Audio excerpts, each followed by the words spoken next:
Okay, so in this video, I'm going to quickly show you how to replicate the analysis we just did on the slides in SPSS.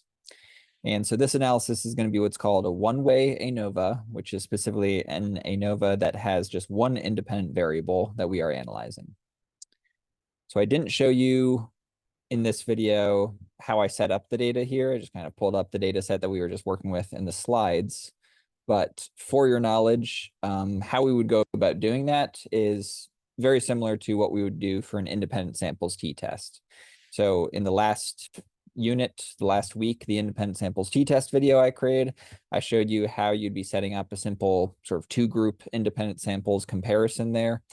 And really, we're just doing the same thing here, except now the only difference is that we have three groups instead of just two. So in my variable view, you can see the setup is I have my first categorical variable that's tracking the condition or group and values there reflecting each of the three different conditions we're working with. So survive, self, and pleasant. And then the second variable is our dependent variable, which is a numeric scale variable tracking how many of the list of 20 words people were able to remember in each condition. So basically, we just have independent variable here, dependent variable here. And we want to test the hypothesis that the group means differ in some kind of way, right? There's some significant difference in the group means here.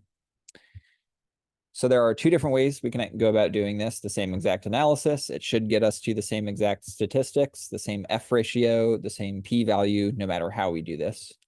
The first way you can do it is by going to the same compare means and proportions menu that we were using for all the different t-tests. And then you want to go right here, choose a one-way ANOVA. Okay, so this box will pop up. You have dependent list. Basically, you just want to put your dependent variable there. So we'd want memory to go there. And then factor here is referring to the independent variable, the grouping variable, which for us is just going to be condition. And then you'll notice we do have these other sort of side menus that will give us all kinds of different options. Don't really need to worry about any of those for right now. I'll show you some things in there later, but for right now, just running the basic analysis one way ANOVA, we're just going to do this. Hit OK, and we should hopefully end up with the same exact stats that we just calculated by hand in the slides. There we had an F ratio of 1.86. And here you can see the same thing. So there's our F ratio, and we get our p-value here under the label of just significance. That's your p-value, 0.197 in this case. So above standard significance level of 0.05, this is a non-significant result. Then you can also notice you get a couple other things that we also just did by hand in this table, right? So you'll get things like the DF for both the between groups and within groups. So between groups, DF, within groups, DF. It'll also give you those two MS estimates that we calculated of the population variance. So you get your MS mean square between and then MS within.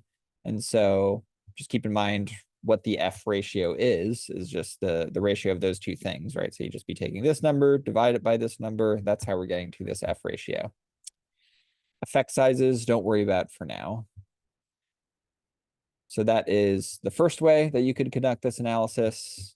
Method number two now, go back to analyze.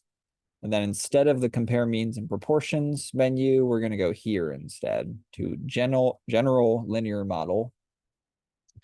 And then choose univariate, meaning we have just one dependent variable.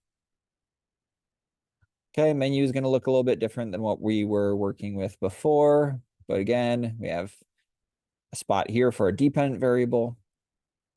And then your independent variable now is going to go into this box right here, what they're calling the fixed factors box. Put condition there. Same thing here, right? Lots of different options you can see on the side for all kinds of stuff that we're not going to worry about for now. We're just doing a very simple, straightforward one-way ANOVA. We just want the basic F ratio and p-value out of this. So we're just going to do OK. And then F ratio, we get 1.864. That should agree with exactly what we found up here. And it does. Likewise, for our p-value, 0.197 matches what we get up here.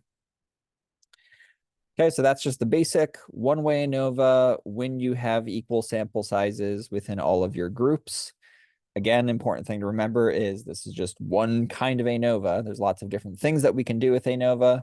And again, I'll be showing you some of those later. But if you just want to replicate the analysis we just did on the slides, these are the two ways that you can go about doing that.